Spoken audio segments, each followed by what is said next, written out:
அமைச்சர், நீங்க தான் என்ன பண்ணணும்? உங்க வேலை என்ன? வேளாண் நிலங்களை பாதுகாக்கணும், விவசாய நிலங்களை பாதுகாக்கணும்.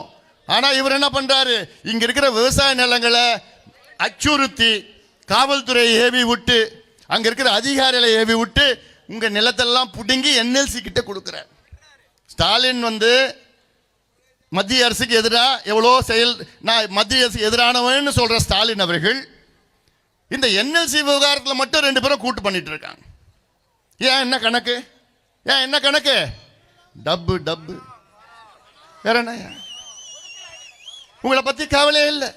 உங்க நிலம் போனா என்ன, உங்க மண்ணு போனா என்ன, உங்க வாழ்வாதாரம் போனா என்ன, உங்க அடையாளம் போனா என்ன, விவசாயம் போனா என்ன அப்படின்னு ஸ்டாலின் நினைச்சிட்டு இருக்கிறாரு. ஆனா இந்த அன்புமணி விட மாட்டான், இந்த அன்புமணி விட மாட்டான். ஏன்னா எனக்கு என் மண்ணு முக்கியம், என் மக்கள் முக்கியம். இந்த மண்ணு 1000 ஆண்டுகள் நமக்கு உணவளித்த மண். நமக்கு பிறகு வருகின்ற 1000 ஆண்டுகளுக்கு இந்த மண் உணவளிக்க வேண்டும், சந்ததியினர்களுக்கு உணவளிக்க வேண்டும். இடையில நம்ம வந்தவங்க, இடையில இந்த மண்ணை நம்ம அனுபவிச்சுட்டு தான் போனோம், அவ்வளவுதான். இந்த மண்ணை அழிக்கிறதுக்கு நமக்கு அதிகாரம் கிடையாது, யாருக்கும் அதிகாரம் கிடையாது. அதை தடுப்பு நிறுத்த வந்தா சத்திரியன்டா.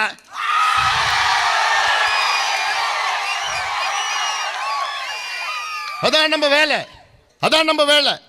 இந்த மண்ணையும் மக்களையும் அழிக்கிறதுக்கு யாருக்கும் அதிகாரம் கிடையாது. யாராவது வந்தாங்கன்னா வாங்கடா, என் தம்பிகளோ என் தங்கைகளோ வாங்கடா, பாத்துக்கலாம்.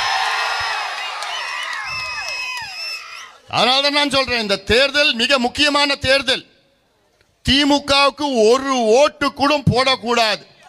இது நான் கட்சி, ஜாதி, மதம் இன்னும் அப்பாற்பட்டு நான் சொல்றேன். நான் ஏன் போடக்கூடாது? இந்த ஒரே ஒரு காரணம் இருக்கு. இந்த மண்ணையும் மக்களையும் அழிச்சிட்டு என்னையா பண்ண போறீங்க? எங்கேயா சோறுக்கு பிச்சை எடுக்க போறீங்க?